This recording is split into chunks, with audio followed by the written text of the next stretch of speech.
خصوصاً على افضلهم وخاتم النبیین محمد الامین وعلى آلہ وصحبہ اجمعین. اما بعد فقد قال اللہ تبارک وتعالی كما ورد في سورة لقمان. اعوذ باللہ من الشیطان الرجیم. بسم اللہ الرحمن الرحیم. وَإِذْ قَالَ لُقْمَانُ لِابْنِهِ وَهُوَ يَعِظُهُ يَا بُنَيَّ لَا تُشْرِكْ بِاللَّهِ إِنَّ الشِّرْكَ لَظُلْمٌ عَظِيمٌ. وقال تبارك وتعالى قُلْ هُوَ اللَّهُ أَحَدٌ اللَّهُ الصَّمَدُ لَمْ يَلِدْ وَلَمْ يُولَدْ وَلَمْ يَكُنْ لَهُ كُفُوًا أَحَدٌ. وقال عز وجل وَقُلِ الْحَمْدُ لِلَّهِ الَّذِي لَمْ يَتَّخِذْ وَلَدًا وَلَمْ يَكُنْ لَهُ شَرِيكٌ فِي الْمُلْكِ وَلَمْ يَكُنْ لَهُ وَلِيٌّ مِّنَ الذُّلِّ وَكَبِّرْهُ تَكْبِيرًا. صدق اللہ العظیم. رب اشرح لي صدری ویسر لي امری واحلل عقدۃ من لسانی یفقہوا قولی. اللہم ربنا الہمنا رشدنا واعذنا من شرور انفسنا. اللہم ارنا الحق حقا وارزقنا اتباعہ وارنا الباطل باطلا وارزقنا اجتنابہ.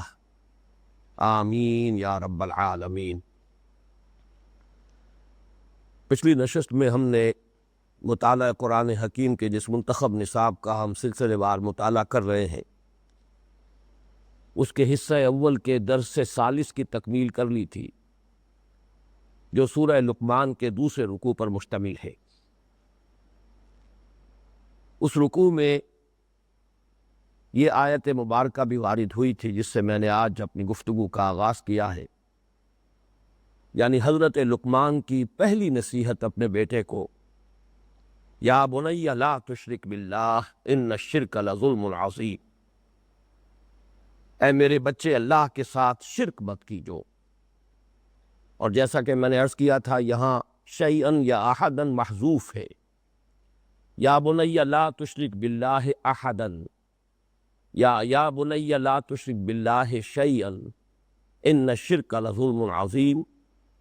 اے میرے بچے اللہ کے ساتھ کسی ہستی کو کسی شے کو شریک مت کیجو، اس لیے کہ شرک بہت بڑا ظلم، بہت بڑی ناانصافی ہے. میں نے عرض کیا تھا کہ مطالعہ قرآن کے اس منتخب نصاب کے درس کے ضمن میں اس درس ثالث کے ضمیمے کے طور پر ہم حقیقت و اقسام شرک پر غور کرتے ہیں. مضمون کی اہمیت اپنی جگہ پر واضح ہے، تو اس کو ایک علیحدہ سے ایک خطاب کا سلسلہ بنا کر کوشش یہ کی جاتی ہے کہ شرک کی جتنی مختلف صورتیں ہیں ان کی ایک پہچان، ان کی ایک معرفت پیدا ہو جائے. اس ضمن میں آج سے شاید 15 برس قبل کے میرے وہ کیسٹس ہیں، آڈیو کیسٹس، جن میں ایک گھنٹے کے 6 کیسٹس میں نے اس مضمون کی تکمیل کی تھی. آج جب میں آج کی اپنی اس گفتگو کے لیے ذہن بنا رہا تھا تو میں نے خود ان میں سے 3 کیسٹس سنے ہیں، اور یہ شاید زندگی میں پہلی مرتبہ ہوا ہے کہ میں نے اپنی ہی تقاریر اس طریقے سے اہتمام کے ساتھ سنی ہو. میں یہ چاہتا تھا کہ وہ مضامین ذہن میں تازہ کر لوں، اس لیے کہ ان کیسٹس کی مقبولیت کا تو مجھے علم ہے. حلقہ علماء میں بھی ان کی پذیرائی ہوئی، اور جس نے بھی ان کو سنا ہے یہ مانا کہ واقعتاً اس موضوع پر وہ نہایت جامعیت کے حامل ہے. لیکن یہ کہ میں یہ محسوس کر رہا تھا کہ وہ 6 گھنٹے میں نے جو کچھ بیان کیا ہے، الحمدللہ یہ تو قلب کی گہرائیوں سے اللہ کا شکر جو ہے اس کے چشمے ابلتے رہے کہ اس میں واقعتاً بہت سے مسائل کا احاطہ ہو گیا ہے. یہاں تک کہ بہت سے مسائل جو ہمارے ہاں بڑے اختلافی ہیں، بہت ہی بحث و نزاع کا موضوع ہے، ان کے ضمن میں بھی جو قول فیصل ہو سکتا ہے اور ایسی بات کہ جس سے جھگڑے رفع ہو جائیں، وہ درمیانی بات کہ جس پر سب امت کا اجماع ہو سکتا ہے، وہ باتیں ان کیسٹس کے اندر آ گئی ہیں بڑی جامعیت کے ساتھ. لیکن اب ارادہ یہ ہے کہ اس سلسلہ درس میں 45 کی 4 نشستوں میں اس گفتگو کو مکمل کر لوں. ورنہ معاملہ بہت طویل ہو جائے گا۔ تو اگرچہ یہ بہت دقت طلب ہے، وہ مضامین جو میں نے 6 گھنٹوں میں بیان کیے تھے، اب میں کوشش کروں گا کہ 3 گھنٹوں میں بیان کروں۔ تو اس کے ضمن میں ظاہر بات ہے کہ میری کوشش یہ ہوگی کہ جہاں تک بنیادی خاکہ ہے وہ مکمل ہو جائے۔ باقی جن حضرات کو دلچسپی ہوگی ان آڈیو کیسٹس کا میں نے حوالہ دے دیا ہے، ان کو حاصل کر کے بعض جو مباحث زیادہ تفصیل کے ساتھ ان میں آ گئے ہیں ان سے استفادہ کر سکتے ہیں۔ میں اللہ تعالیٰ سے دعا کر رہا ہوں کہ وہ مجھے ما قل و دل کی کیفیت خاص طور پر ان 4 نشستوں کے ضمن میں عطا فرما دے کہ میں جامعیت کے ساتھ، اختصار کے ساتھ ان مضامین کا احاطہ کر سکوں۔ اور آپ سے بھی استدعا ہے کہ آپ بھی میرے لیے دعا کریں کہ اللہ تعالیٰ میرے لیے اس مرحلے کو آسان کر دے۔ جس طرح اس سے پہلے 3 اسباق کے ضمن میں ابتدا میں کچھ تمہیدی باتیں بیان ہوتی رہیں، تو یہ جو سلسلہ خطابات ہیں حقیقت و اقسام شرک پر، اس کے ضمن میں بھی 5 باتیں تمہیدی ہیں جو نوٹ کر لیجئے۔ پہلی تو اسی آیت مبارکہ کے حوالے سے جس سے ہم نے آج گفتگو کا آغاز کیا ہے، وَإِذْ قَالَ لُقْمَانُ لِابْنِهِ وَهُوَ يَعِظُهُ يَا بُنَيَّ لَا تُشْرِكْ بِاللَّهِ إِنَّ الشِّرْكَ لَظُلْمٌ عَظِيمٌ۔ اس آیت مبارکہ پر اجمالی گفتگو جو ہے اس درس کے ضمن میں ہو چکی ہے کہ ظلم کسے کہتے ہیں۔ امام راغب نے جو اس کی وضاحت کی ہے میں بیان کر چکا ہوں۔ وَضْعُ الشَّيْءِ فِي غَيْرِ مَحَلِّهِ، کسی بھی شے کو اس کے اصل مقام سے ہٹا کر کسی مقام پر رکھ دینا یہ ظلم ہے۔ امام راغب نے مزید وضاحت کی ہے کہ یہ کس کس صورت میں ہو سکتا ہے، اما بے نقصان، یا تو اس شے میں کوئی چیز کم کر دی جائے، اس کے رتبے کو گھٹا دیا جائے، اس کے مرتبے کو کم کر دیا جائے، او بزیادت، یا اس میں کوئی اضافہ کر دیا جائے۔ جیسے اس کو مقام سے ہٹا کر اس کا رتبہ کم کر دینا ظلم ہے، اسی طرح اس کو اصل مقام سے بڑھا دینا، چڑھا دینا یہ بھی ظلم۔ وَإِمَّا بِعُدُولٍ عَنْ وقت ہی او مکان ہی، یا کسی شے کو زمان و مکان کا جو پس منظر ہے، جو کانٹیکسٹ ہے جس میں ہر شے ہے، اس میں زمان سے یا مکان سے جو اس کا صحیح مقام ہے زمانے کے اعتبار سے اور مکان کے اعتبار سے، اس کو وہاں سے ہٹا دینا یہ ظلم۔ اور میں نے عرض کیا تھا کہ اللہ تعالیٰ کے ساتھ شرک کی 2 ہی صورتیں ہیں جب ہم تجزیہ کریں گے۔ ایک صورت یہ ہے کہ اللہ کو اس کے مقام رفیع سے گرا کر کسی اعتبار سے مخلوقات کی صف میں لے آیا جائے، یہ بھی ظلم ہے۔ اللہ کو اس کے اصل مقام سے آپ نے گرایا اور مخلوقات کے ساتھ شامل کر دیا، مخلوقات میں سے کسی اعتبار سے اس کو مثل یا مثال یا مثیل یا ضد یا ند بنا دیا۔ اور دوسری شکل یہ ہوگی کہ مخلوقات میں سے کسی کو اٹھا کر ایلیویٹ کر کے کسی پہلو سے کسی اعتبار سے اللہ کے ہم پلہ کر دیا، کفو بنا دیا، ضد اور ند بنا دیا، اللہ کا مثل یا مثال یا مثیل بنا دیا۔ تو دونوں ہی صورتیں ہیں، یا اللہ کو اس کے مقام رفیع سے گرا کر مخلوقات کی صف میں لے آنا کسی اعتبار سے کسی پہلو سے، یا مخلوقات میں سے کسی کو اٹھا کر اللہ کے مشابہ کر دینا، ضد اور ند بنا دینا کسی بھی اعتبار سے۔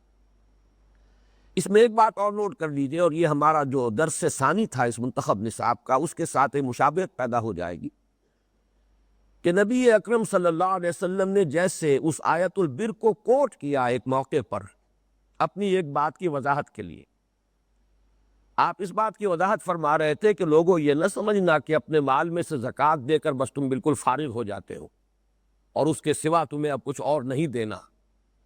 ان فی المال لحقا سوی الزکاۃ، مال میں زکوٰۃ کے علاوہ بھی حق ہے، زکوٰۃ تو دینی ہی دینی ہے، یہ تو صدقہ واجبہ ہے، یہ تو ہر صورت میں ادا کرنی ہے، لیکن یہ نہ سمجھو کہ بس اس سے تقاضا پورا ہو گیا۔ ان فی المال لحقا سوی الزکاۃ، اور اس میں آپ نے اس آیہ مبارکہ کو کوٹ فرمایا، دیکھو اللہ تعالیٰ نے فرمایا ہے لیس البر ان تولوا وجوہکم قبل المشرق والمغرب ولکن البر من آمن باللہ والیوم الآخر والملائکۃ والکتاب والنبیین وآتى المال على حبہ ذوی القربى والیتامى والمساکین وابن السبیل والسائلین وفی الرقاب واقام الصلاۃ وآتى الزکاۃ۔ یہاں زکوٰۃ کا ذکر علیحدہ ہے، اور اس سے پہلے جو انفاق کا تذکرہ ہو رہا ہے، جو صدقات کا تذکرہ ہو رہا ہے، گویا کہ یہ اضافی ہے، یہ صدقات نافلہ ہے۔ اسی طریقے سے اس آیہ مبارکہ کو بھی نبی اکرم صلی اللہ علیہ وسلم نے ایک اہم موقع پر کوٹ کیا بطور دلیل۔ واقعہ یہ ہوا کہ جب سورہ انعام کی آیات 81 اور 82 نازل ہوئیں، آیت نمبر 81 میں اللہ تعالیٰ نے ایک سوال کیا ہے، فَأَيُّ الْفَرِيقَيْنِ أَحَقُّ بِالْأَمْنِ إِن كُنتُمْ تَعْلَمُونَ، لوگو اگر تم جانتے ہو تو اس سوال کا جواب دو کہ دونوں فریقوں میں سے امن کا زیادہ مستحق کون ہے؟ ایک فریق ہے موحد، اللہ پر ایمان رکھنے والے توحید کامل کے ساتھ، دوسرے فریق ہے مشرکین۔ ان دونوں میں سے امن، اطمینان، سکون، چین، اس کا زیادہ مستحق کون ہوگا؟ اور پھر اللہ تعالیٰ نے خود جواب دیا، الذین آمنوا ولم یلبسوا ایمانہم بظلم اولئک لہم الامن وہم مہتدون، وہ لوگ کہ جو ایمان لائیں اس شان کے ساتھ کہ اس اپنے ایمان میں ظلم کی کوئی آمیزش نہ ہونے دے، وہ ہے کہ جو امن کے مستحق ہے، حقدار ہے، اور وہی ہوگے جو ہدایت یافتہ ہوں گے۔ اس پر صحابہ کرام کو تشویش لاحق ہوئی۔ میں وہ حدیث آپ کو سنا رہا ہوں، یہ حضرت عبداللہ ابن مسعود رضی اللہ تعالیٰ عنہ سے مروی ہے، اور بخاری میں بھی ہے، مسلم میں بھی ہے، ترمذی میں ہے، مسند احمد میں ہے، اور بھی مختلف جو مجموعے ہیں، کتابیں ہیں احادیث نبویہ کی، ان میں موجود ہے۔ حضرت عبداللہ ابن مسعود فرماتے، لما نزلت الذین آمنوا ولم یلبسوا ایمانہم بظلم شق ذلک علی المسلمین، جب یہ آیت مبارکہ نازل ہوئی تو مسلمانوں پر بڑی گراں گزری، بڑی بھاری گزری، اور انہوں نے یہ عرض کیا، وقالوا اینا لا یظلم نفسہ، کہ حضور کی خدمت میں حاضر ہو کر عرض کیا، حضور ہم میں سے کون ہوگا کہ جو اس معیار پر پورا اتر سکے، جو اپنی جان پر کوئی ظلم نہ کرتا ہو۔ چلیے دوسرے پر ظلم نہیں کیا، اپنے اوپر ظلم تو کرتا ہے انسان، جس کی میں انتہا یہ بیان کر رہا ہوں کہ جسے ہم کہتے ہیں من حسن الاسلام المرء ترکہ ما لا یعنی، لا یعنی باتوں کو چھوڑ دینا۔ اگر آپ نہیں چھوڑ رہے، اپنا وقت ضائع کر رہے ہیں لا یعنی کام میں، جس میں نہ دنیا کی کوئی ضرورت پوری ہو رہی ہے اور نہ آخرت کا کوئی فائدہ، محض وقت گزاری کے لیے آپ نے کوئی مشغلہ اختیار کیا، تو یہ آپ نے اپنے اوپر ظلم کیا، آپ نے اپنا وقت ضائع کیا، اپنے اوپر ظلم کیا۔ تو معلوم ہوا کون ہوگا جو ظلم سے اس طرح بری ہو جائے جس طریقے سے کہ اس آیت مبارکہ میں معاملہ سامنے آ رہا ہے۔ تو یہ جو تشویش ہوئی اس پر حضور نے فرمایا، فقال رسول اللہ صلی اللہ علیہ وسلم، مسلمانوں کی اس تشویش کو رفع کرنے کے لیے، اس کے ازالے کے لیے آپ نے فرمایا، لیس ذالک، یہ بات نہیں ہے جو تم سمجھے ہو اس آیت سے، انما ہوا شرک، اس آیت مبارکہ میں ظلم سے مراد شرک ہے۔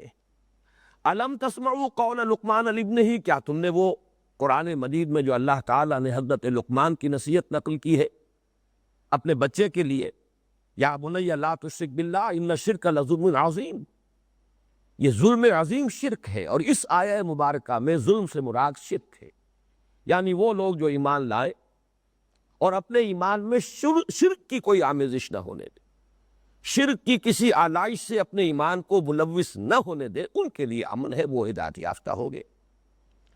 بعض روایات میں الفاظ آئے ہیں حضور کے، لیسا ہوا کما تظنون، ایسی بات نہیں ہے جیسا کہ تم سمجھے ہو۔ اور ایک اور روایت میں، الم تسمعوا قول العبد الصالح، کیا تم نے وہ قول نہیں سنا جو اللہ نے اپنے ایک صالح بندے کا نقل کیا ہے قرآن حکیم میں؟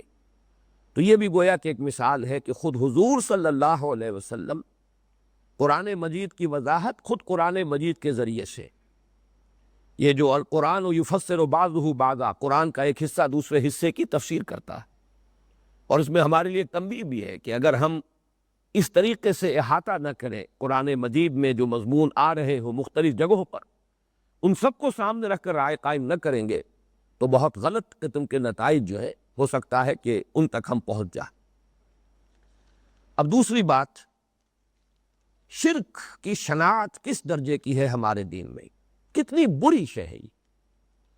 قرآن مجید وضاحت کے ساتھ کہتا ہے کہ یہ ناقابل معافی جرم بھی، یہ وہ گناہ ہے کہ جس کے معاف کیے جانے کی کوئی امید نہیں۔ اس کا مطلب کیا ہے؟ بغیر توبہ کے، توبہ سے تو ہر گناہ جو ہے وہ معاف ہو جائے گا، شرک سے بھی انسان تائب ہو جائے تو اللہ تعالیٰ معاف فرما دے گا، لیکن یہ کہ یہاں تقابل ہو رہا بغیر توبہ کے بھی، اللہ تعالیٰ شرک کے سوا دوسرے گناہوں کو تو معاف کر سکتا ہے اس نے اس کی توقع امید دلائی ہے۔ چنانچہ سورہ نساء میں یہ 2 مرتبہ مضمون آیا ہے، آیت نمبر 48 میں بھی، آیت نمبر 116 میں بھی۔ ان اللہ لا یغفر ان یشرک بہ ویغفر ما دون ذلک لمن یشاء، اللہ تعالیٰ اسے تو ہرگز معاف نہیں کرے گا، نہیں بخشے گا کہ اس کے ساتھ شرک کیا جائے، ہاں اس سے کم تر جس کے لیے چاہے گا معاف کر دے۔ اس میں بھی یہ وضاحت ضروری ہے کہ اسے کوئی اوپن لائسنس نہ انسان سمجھ لے کہ گناہ کرے، کہ باقی گناہوں کی تو اللہ تعالیٰ نے معافی کی بات کر ہی دی ہے۔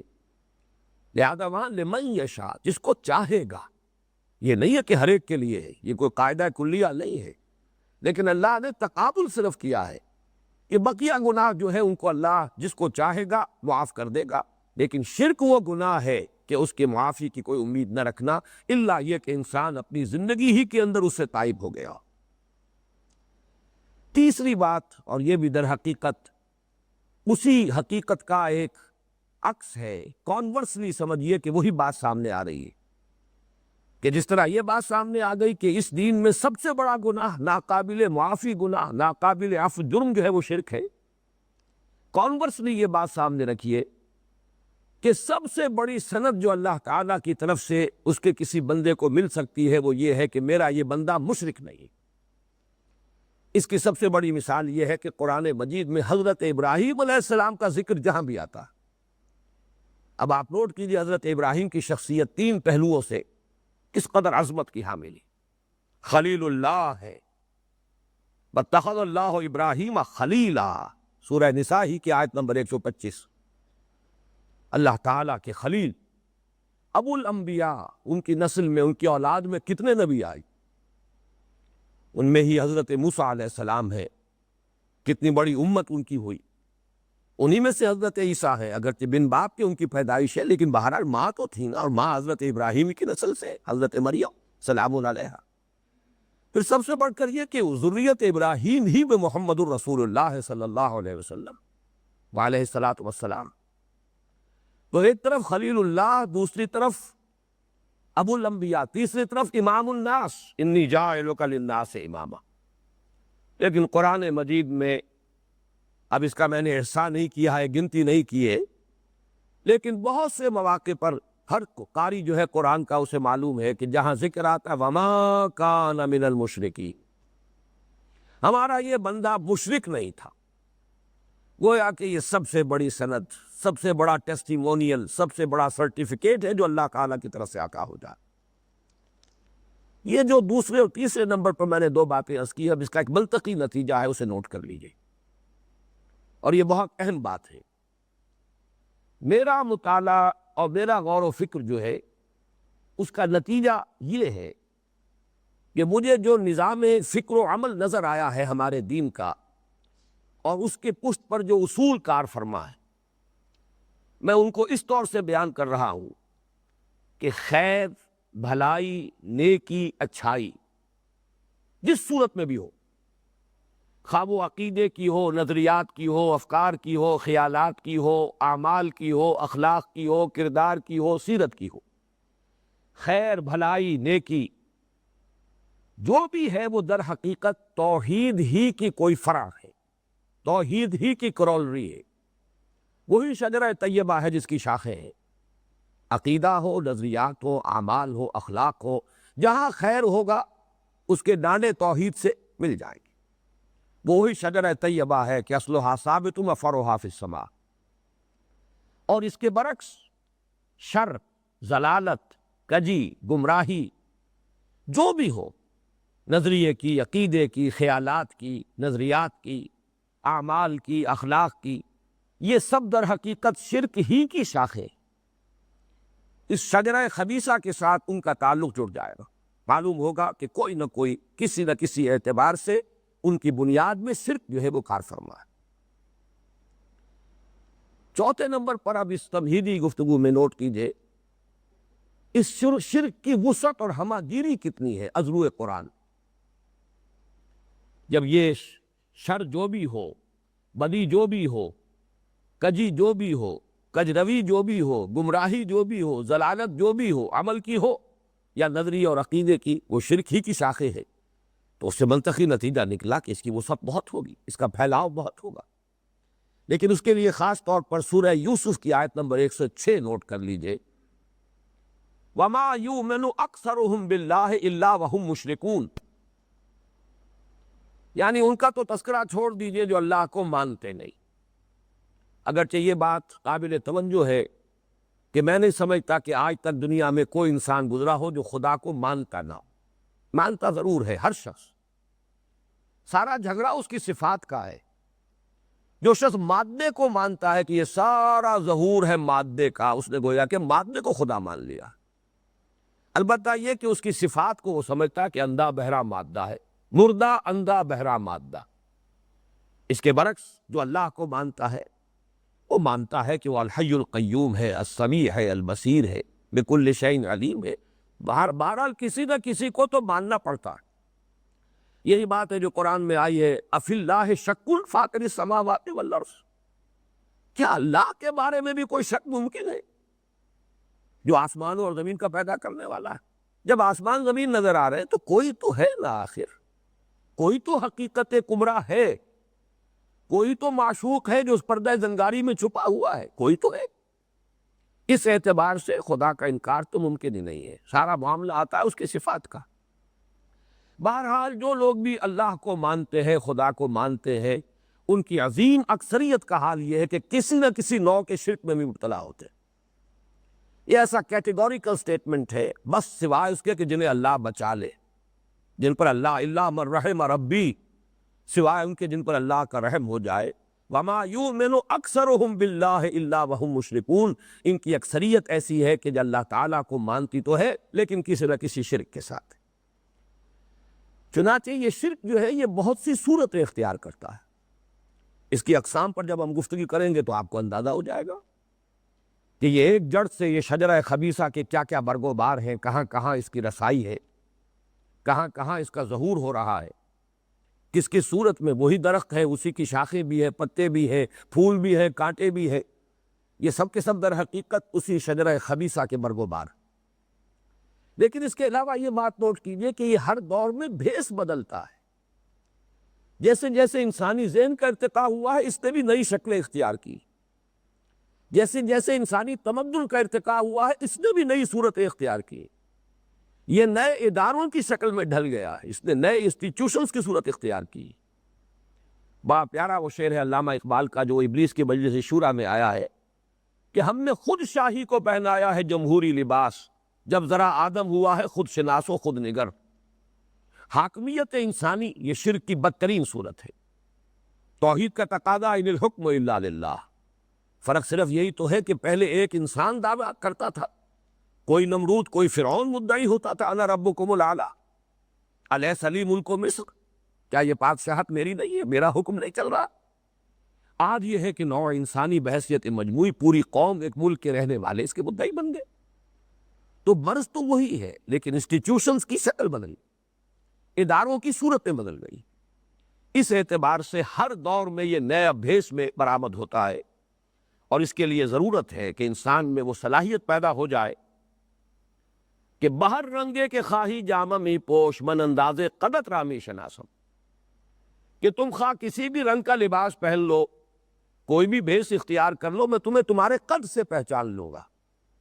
جب تک یہ صلاحیت نہ ہو کہ انسان اس شرک کی پہچان اس درجے اپنے اندر پیدا کر لے، اس کی صلاحیت کہ وہ کسی بھیس میں آئے، کسی انداز میں آئے، کسی صورت میں آئے، کسی شکل میں آئے، کسی نظریے کی صورت میں آئے، کسی ازم کی صورت میں آئے، کسی نظام فکر کی صورت میں آئے، کسی تمدنی ادارے کی صورت میں آئے، کسی عقیدے کی صورت میں آئے، انسان میں یہ صلاحیت پیدا ہو جائے کہ وہ اس کو پہچان دے.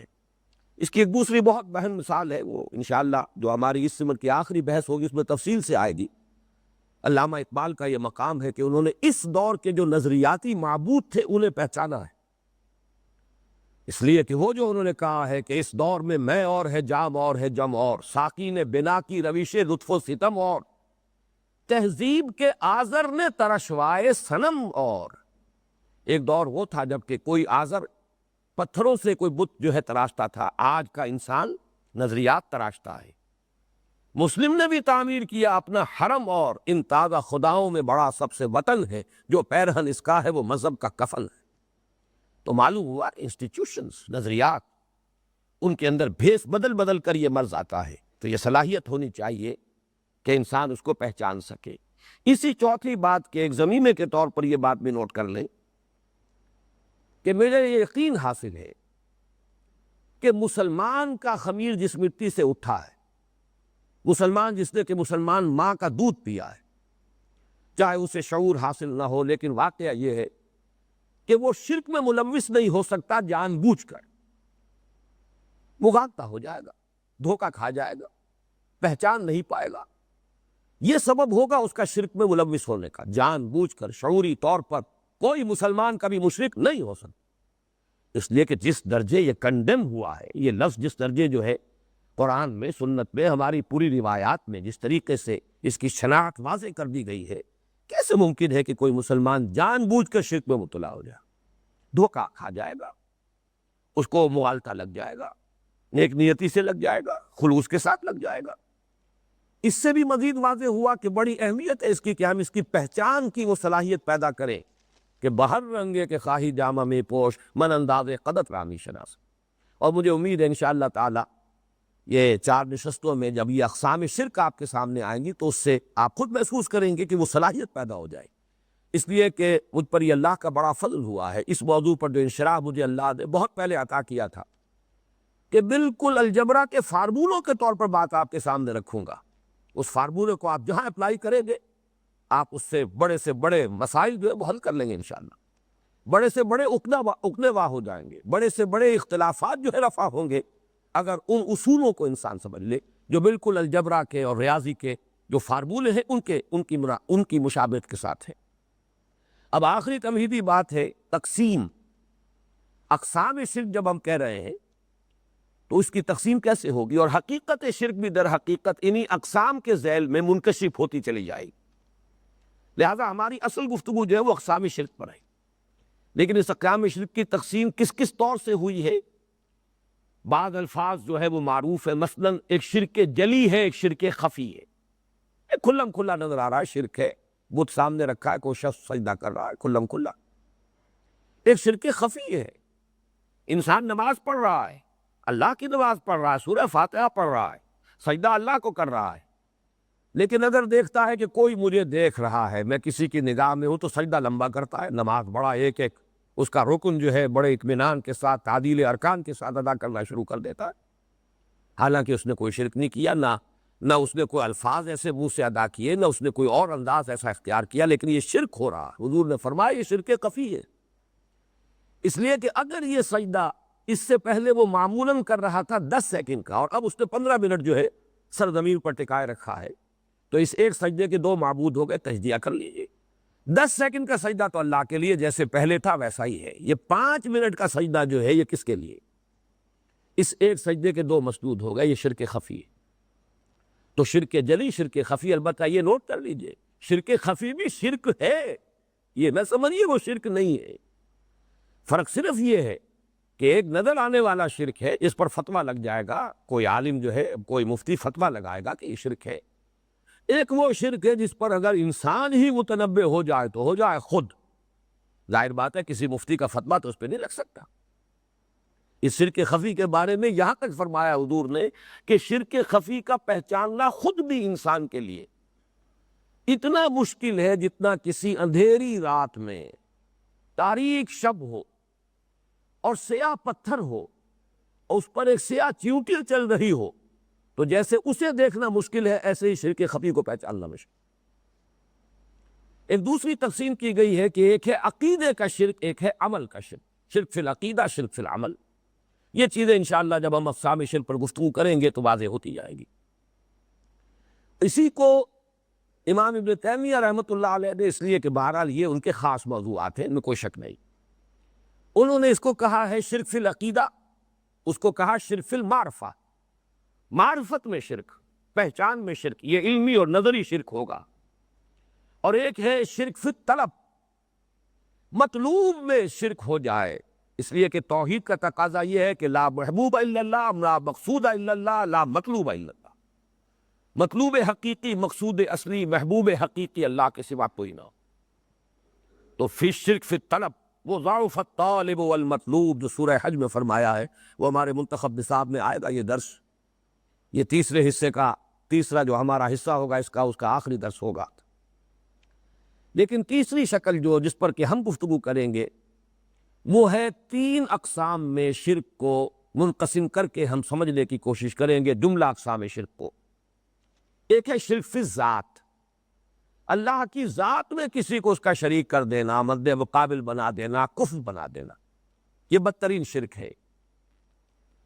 دوسرا ہے شرک فی الصفات، اللہ کی صفات میں کسی کو اس کا ہم پلہ بنا دینا، مشابہ کر دینا، اس کا ضد اور ند کر دینا، یہ شرک فی الصفات ہے، یہ ذرا باریک مسئلہ ہے، علمی مسئلہ ہے۔ تیسرا ہے شرک فی الحقوق، اللہ کے جو حقوق ہیں ان میں کسی کو شریک کر دینا، اور یہ شرک فی الحقوق میں چونکہ تمام حقوق اللہ کے ایک لفظ میں آ جاتے ہیں اور وہ لفظ عبادت ہے، ان اعبدوا اللہ، اللہ کی بندگی کرو، اللہ تعبدوا الا ایاہ، مت پوجو سوائے اللہ کی کسی کو، مت بندگی کرو سوائے اللہ کی کسی کی۔ تو در حقیقت اسی میں جیسے ہم کہتے ہیں محاورے میں کہ ہاتھی کے پاؤں میں سب کے پاؤں، تو اسی طریقے سے اس میں ایک لفظ میں عبادت میں اللہ کے سارے حقوق آ جاتے ہیں، لہذا شرک فی الحقوق کو آپ شرک فی العبادت بھی کہہ سکتے۔ تو شرک فی الذات، شرک فی الصفات، شرک فی الحقوق یا شرک فی العبادہ، یہ ہیں در حقیقت 3 ہیڈنگز کے جن کے تحت ہم اللہ تعالیٰ کے فضل و کرم سے، اس کی توفیق اور اس کی تائید و تیسیر سے شرک کے جملہ اقسام کو سمجھنے کی کوشش کریں۔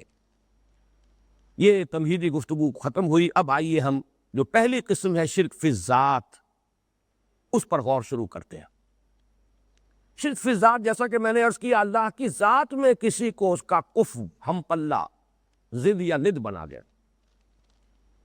یہ بدترین شرک ہے، اریاں ترین شرک ہے، گھناؤنا ترین شرک ہے، اور اللہ تعالیٰ کے نزدیک مبغوض ترین شرک ہے۔ یہی وجہ ہے جیسے آگے چل کر ہم نوٹ کریں گے، اللہ تعالیٰ کا غضب جتنا اس شرک پر بھڑکتا ہے کسی اور شرک پر، میرے علم کی حد تک قرآن مجید کا جو بھی مطالعہ میں نے کیا ہے، وہ غضب کسی دوسرے نوع کے شرک پر نہیں ہے جو کہ اس نوع کے شرک پر۔ اس شرک کی 2 قسمیں دنیا میں رہی ہیں، میں اجمالاً چاہتا ہوں کہ کم سے کم وقت میں یہ خاکہ آپ کے ذہن میں مکمل ہو جائے۔ ایک صورت اس کی، اور وہ زیادہ گھناؤنی صورت ہے، یہ عجیب معاملہ ہے کہ جو گھناونا ترین شرک ہے اس کی جو زیادہ گھناونی صورت ہے وہ ان امتوں میں پیدا ہوئی کہ جو مدعی ہے انبیاء کرام کے ساتھ اپنی نسبت، وہ قومیں کہ جن کا دعویٰ انبیاء کرام کے ساتھ نسبت کا ہے، ان میں پیدا ہو۔ وہ شرک یہ ہے کہ کسی کو اللہ کا بیٹا یا بیٹی قرار دے دیا جائے۔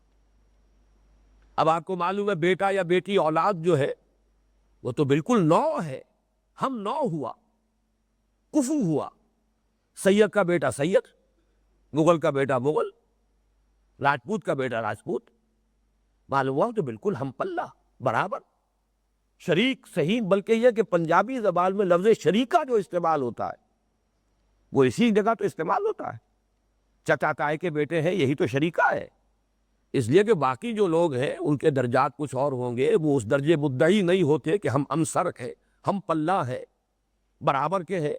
جھگڑا تو وہی ہوتا ہے جہاں برابری آ جائے، تو ظاہر بات ہے کہ چچا تائی کے بیٹے ہیں تو وہ تو آپس میں یہ شریکہ ہے، اور سب سے بڑی دشمنی یہی ہوتی، سب سے زیادہ معاملہ جو تلخ ہوتا ہے وہ شریکے میں ہوتا ہے۔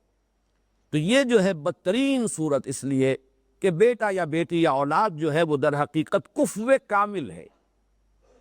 یہ جو آیا ہے سورہ فاتحہ میں، سورہ اخلاص میں، سورہ اخلاص کی 2 آیات جو ہے، پہلی 4 آیتیں کل ہے، 2 آیات تو مشکل بھی ہے اور بہت اونچی فلسفیانہ آیات ہیں یہ، قل هو اللہ احد اللہ الصمد۔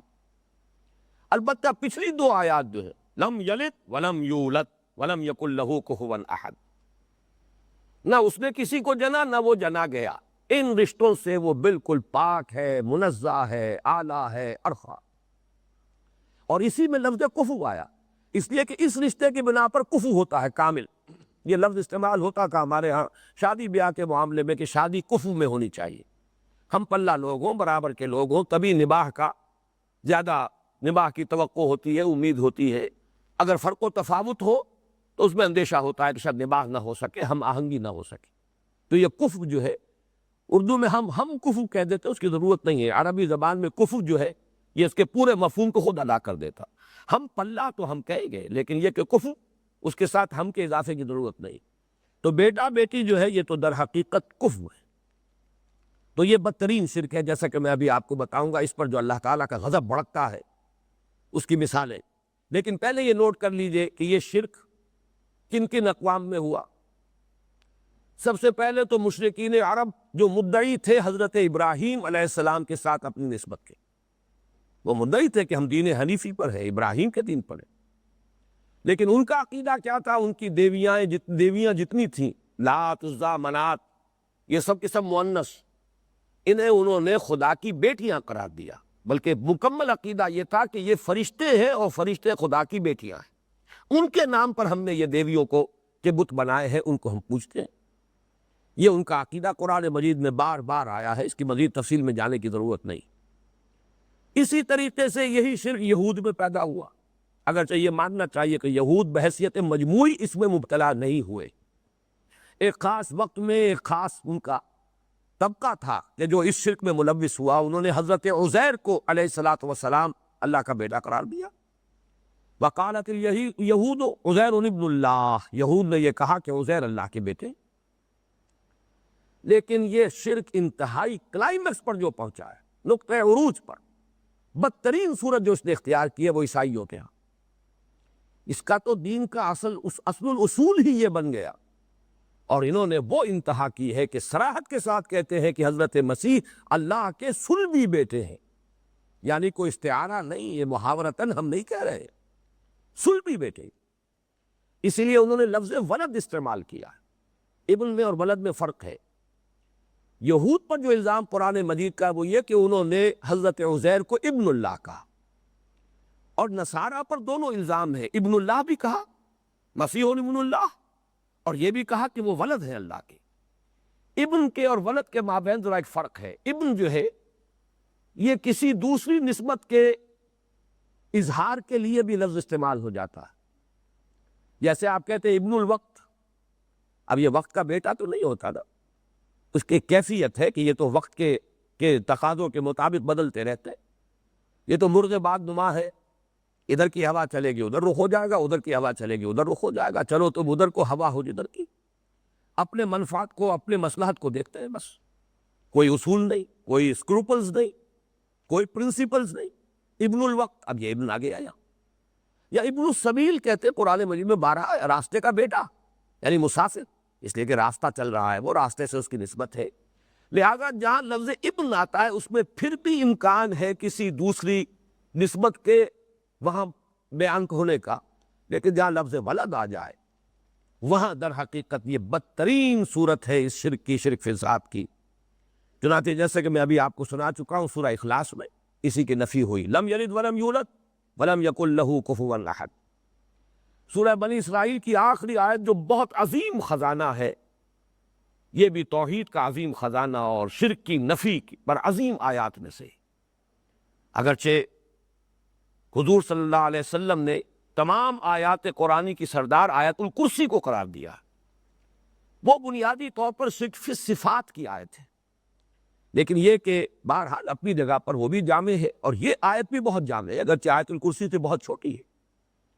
وَقُلِ الْحَمْدُ لِلَّهِ الَّذِي لَمْ يَتَّخِذْ وَلَدًا، کہیے کل شکر، کل ثنا، کل تعریف اس اللہ کے لیے جس نے کسی کو اپنا بیٹا نہیں بنایا، کسی کو اپنی اولاد نہیں بنایا۔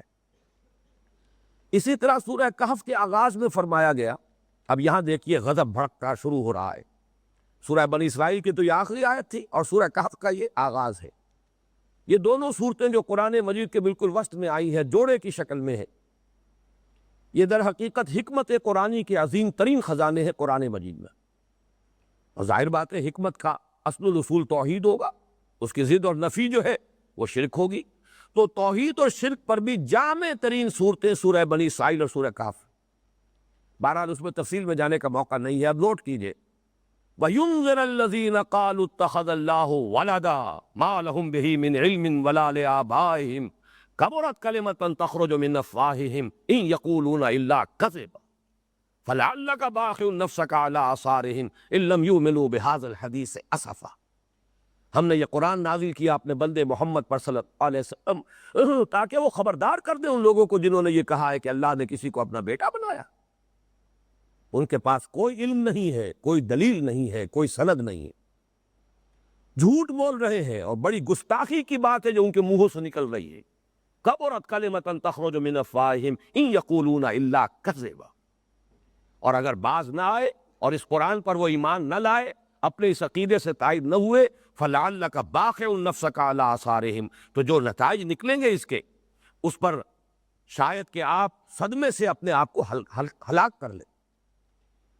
اس سے بھی زیادہ یہ بات جو ہے، جو ذروۂ سنام ہے اس موضوع پر قرآن حکیم کا، وہ جو اگلی صورت ہے سورہ مریم، اس کے اختتام پر، وہاں تو 5 آیات آئی ہیں کہ جو میرے نزدیک اس موضوع پر قرآن مجید کا ذروۂ سنام چوٹی۔ وَقَالُوا اتَّخَذَ الرَّحْمَنُ وَلَدًا لَقَدْ جِئْتُمْ شَيْئًا إِدًّا تَكَادُ السَّمَاوَاتُ يَتَفَطَّرْنَ مِنْهُ وَتَنشَقُّ الْأَرْضُ وَتَخِرُّ الْجِبَالُ هَدًّا أَن دَعَوْا لِلرَّحْمَنِ وَلَدًا وَمَا يَنبَغِي لِلرَّحْمَنِ أَن يَتَّخِذَ وَلَدًا۔ انہوں نے یہ کہا ہے کہ الرحمن نے کسی کو بیٹا بنایا۔ دیکھو تم بہت بڑی گستاخی کا ارتکاب کر رہے ہو۔ لَقَدْ جِئْتُمْ شَيْئًا إِدًّا، اور یہ گستاخی اتنی بڑی ہے کہ آسمان پھٹ پڑنے کو تک، وہ آسمان پھٹ پڑنے کو ہے، زمین شق ہونے کو ہے، اور پہاڑ جو ہے دھماکے کے ساتھ گر پڑنے کو ہے زمین پر۔ ان دعوا للرحمن ولدا، کہ انہوں نے رحمان کے لیے بیٹا قرار دیا۔ وما ينبغي للرحمن ان يتخذ ولدا، حالانکہ رحمان کے تو یہ شایان شان ہی نہیں کہ وہ کسی کو اولاد بنائے۔ یہ ذرا سا موضوع میں چاہتا ہوں کہ اس کی وضاحت ہو جائے، شایان شان کیوں نہیں ہے، کیوں یہ اتنی بڑی گستاخی ہے؟ اصل میں اولاد کی طلب اور خواہش ہوتی ہے اور ضرورت ہوتی ہے اسے جو خود فانی ہو۔ ہمیں معلوم ہے ہم فانی ہے، ہم تو ختم ہو جائیں گے، آج ہے کل نہیں ہوں گے، تو اپنے بقا کا ایک تسلسل انسان دیکھتا ہے اپنی اولاد میں۔ میرا نام چلے گا، بہرحال میں نہیں ہوں گا، میرا نام چلے گا، میری اولاد ہوگی۔ یہ اولاد ایک اعتبار سے انسان کے اپنے وجود کا تسلسل ہے، لیکن جو خود الحی ہو، جس کو کبھی فنا نہیں آنی، وہ تو ہمیشہ برقرار رہنے والا ہے۔ اللہ باقی من کل فان، تو اس کے لیے قطعاً شایان شان نہیں۔ گویا کہ تم نے اگر اس کے لیے اولاد تجویز کی ہے تو گویا کہ اسے فانی قرار دیا۔ لقد جئتم شیئا ادا تکاد السماوات یتفطرن منہ وتنشق الارض وتخر الجبال حدا ان دعوا للرحمن ولدا وما ينبغي للرحمن ان يتخذ ولدا۔ اس ضمن میں 2 چیزیں اور نوٹ کر لیجئے۔ سورہ انعام میں فرمایا آیت نمبر 101 میں، بدیع السماوات والارض، اللہ تو ایک بالکل انوکھی یونیک ہستی ہے آسمانوں اور زمین کی، تم نے کہاں اس کے لیے اولاد تجویز کر دی؟ انا یکون لہ ولد ولم تکن لہ صاحبہ، کہاں سے ہو جائے گی اس کی اولاد جبکہ اس کی کوئی بیوی نہیں ہے؟ اس کے حوالے سے اصل میں یہ نوٹ کیجئے، یہ بھی تاریخ مذاہب کا ایک اہم معاملہ ہے۔ عیسائیوں نے جو ابتداً تثلیث اختیار کی تھی اس میں حضرت مریم کو بھی شامل کیا تھا، جیسے کہ سورہ مائدہ کے آخر میں ہے، اللہ تعالیٰ پوچھے گا قیامت کے دن حضرت عیسیٰ علیہ السلام سے، یا عیسیٰ ابن مریم انت قلت للناس اتخذونی و امی الہین من دون اللہ، کیا تم نے کہا تھا کہ مجھے اور میری ماں کو بھی الہ بنا لینا؟ تو وہاں اس وقت وہ تثلیث کیا تھی؟ God the father, God the mother, God the Son. Mother تو کہا ہے، وائف نہیں کہا، اس لیے کہ واقعہ یہ کہ اس حد تک جو ہے جسارت اور اس حد تک جو ہے وہ اللہ تعالیٰ کی اس شان میں گستاخی کی جرت انہیں نہیں ہوئی۔ God the father, God the mother, God the son. لیکن معلوم ہوتا ہے کہ اس پر بھی انہیں احساس ہوا ہے کہ یہ بڑی جسارت ہے، بڑی زیادتی ہے اللہ کے ساتھ، بڑی گستاخی ہے، لہذا پھر انہوں نے جو اب تثلیث ہے دنیا میں، اب حضرت مریم جو ہے اس تثلیث میں شامل نہیں ہے، بلکہ اب God the father, God the سن اور ہولی گھوسٹ، حضرت جبرائیل علیہ السلام کو، روح القدس کو اس تثلیث میں شامل کیا ہے۔ اس پر آخری بات یہ عرض کر رہا ہوں کہ یہ تو میں نے جو عیسائیت کا معاملہ تھا اسے تفصیل سے بیان کیا ہے. مشرکین مکہ کا جو عقیدہ تھا کہ یہ اللہ کی بیٹیاں ہیں، یہ ہماری دیویاں، یہ فرشتے ہیں جو اللہ کی بیٹیاں ہیں، اس پر قرآن مجید طنز بھی کرتا ہے اس انداز میں کہ بھائی کسی نے مجھے تجویز کیے میرے لیے تو بیٹے تو کیے، تم نے جو کچھ کیا ہے واقعہ یہ کہ اس کا جواب نہیں، کہ خود اپنے لیے تو بیٹے تمہیں پسند ہیں اور مجھے اگر الاٹ بھی کی تو بیٹیاں کی. سورہ بنی اسرائیل میں فرمایا افاصفاکم ربکم بالبنین واتخذ من الملائکۃ اناسا انکم لتقولون قولا عظیما. کیا اللہ نے تمہیں تو پسند فرما لیا، چن لیا، ترجیح دے دی بیٹوں کے ساتھ، اور خود اپنے لیے بیٹیاں اختیار کرو. اسی طریقے سے ایک جگہ آیا ہے تلک اذن قسمۃ ضیزی الکم الذکر ولہ الانثی. تلک اذن قسمۃ ضیزی سورۃ النجم میں، کیا تمہارے لیے تو مذکر ہے بیٹے اور اللہ کے لیے مؤنث ہے بیٹیاں؟ یہ تو بڑی نامنصفانہ تقسیم جو تم نے کی. اسی طرح سورہ صافات میں آیا اصطفى البنات علی البنین ما لکم کیف تحکمون. کیا اللہ نے بیٹوں کو چھوڑ کر بیٹیاں پسند کی؟ ذرا سوچو تو صحیح، تم کیا بات کہہ رہے ہو، کتنی بڑی گستاخی کر رہے ہو. اب اس نشست پر کا اختتام ہم اسی پر کر رہے ہیں. اقول قولی ھذا واستغفر اللہ لی ولکم ولسائر المسلمین والمسلمات.